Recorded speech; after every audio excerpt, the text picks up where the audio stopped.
And Byron, stand by. Sorry, we have James Comer speaking again. Credible, transparent investigation that has produced a lot of troubling evidence.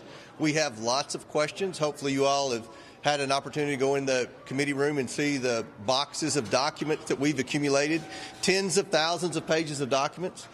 We have lots of specific questions. This is an investigation about public corruption at the highest levels of our government.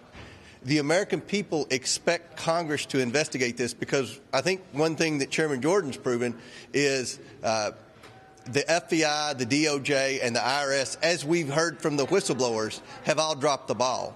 So the House Oversight and House Judiciary Committee are conducting this credible investigation that an overwhelming majority of Americans want. We have specific questions for the president's son. He does not get to dictate the terms of this subpoena.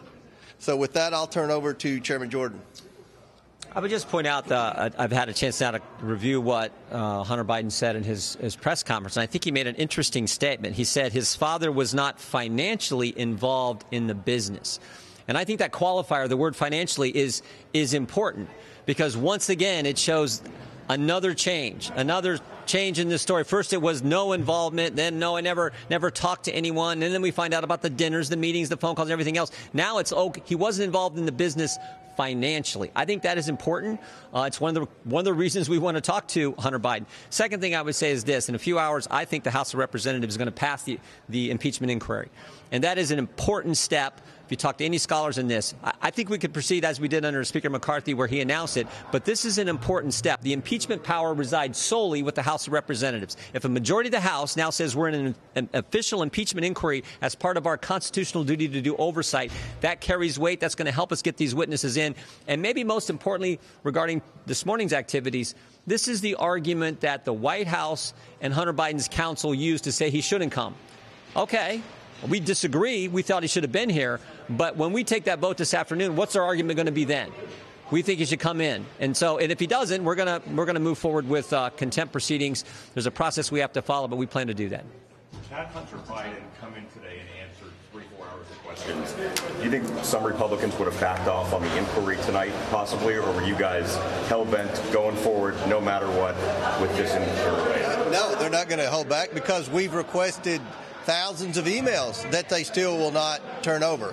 We've requested transcribed interviews with certain White House staff that they've instructed not to come. So the White House continues to obstruct, and I think you're going to see a clear message from the House today for the White House to cooperate with this investigation. Lee Wolf, what's the latest on that? She's coming. She's coming. She's coming. Yeah. Can you talk through the definitely come. Process and timeline there? There has to be a report filed. We're scheduled to depart for the Christmas break tomorrow, but we will begin moving on that report working with the lawyers on the Oversight Committee and lawyers on Judiciary Committee and Oversight Committee to get that ready. But there's a process you have to go through. But we will initiate that process. Are you concerned if you are able to pass a contempt resolution and then you refer that to a Biden Justice Department, how they might handle it? How do you think that process plays itself out? Well, it's supposed to be equal treatment under the law. We know what they we know how aggressive they were with other individuals who've been held in contempt. We'll see what happens here. But all we can do is, we can do our job, and we're going to do that. Do you think it's something the special counsel should handle, or? We're going to do our job. Actually, I did not. I responded. You can go look at the letters. I never said no to it. I just wanted to know how it was going to work and the process was going to work. And wrote them a letter, and they didn't do it. They didn't do a darn thing. So. But Jordan, one thing Hunter Biden said this morning was Republicans have mocked his addiction and recovery. I'm not. For Chairman Comer or Congresswoman Green, what do you think of that idea that he's saying you guys are mocking addiction? We've never mocked his addiction. And again, this is an investigation of Joe Biden. Hunter Biden's a key witness because we have a simple question, and the majority of Americans have a question. What did the Bidens do to receive tens of millions of dollars from our enemies around the world? That's a simple question. Every American wants to know. What did you do to receive the money?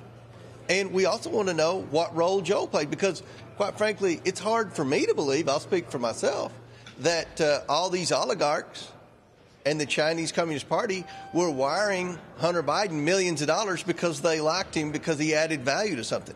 We believe, as what Devin Archer testified in the transcribed interview, that they were selling the brand and Joe Biden was the brand. And we believe that Joe Biden's known about this all along because he hasn't been honest with the American people. As Chairman Jordan said, his story continues to change.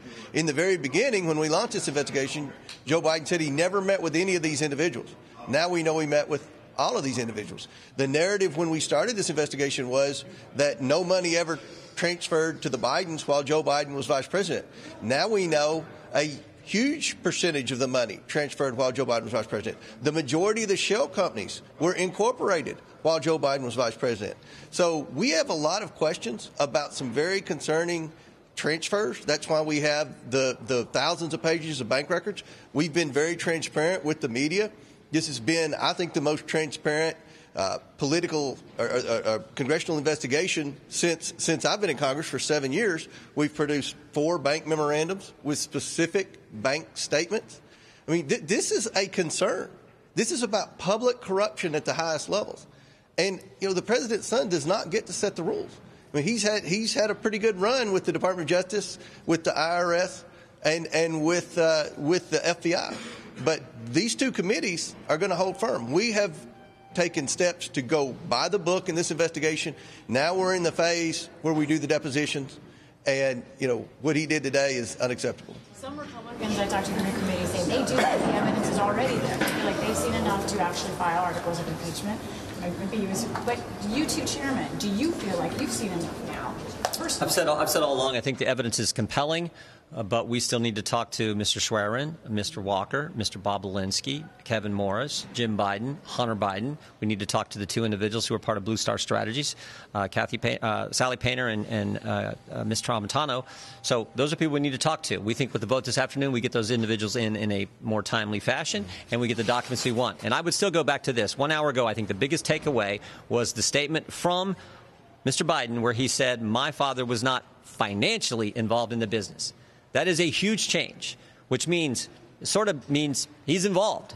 I think that's how anyone with common sense would read it. He's been involved, just not financially. That is a huge departure from everything they've said now for the last 3.5 years. So, as the chairman pointed out, the White House's story has changed multiple times. The Justice Department story has changed multiple times on how they handle this investigation. But the story that hasn't changed, the testimony that has been consistent and stood up to cross-examination, is the 2 whistleblowers.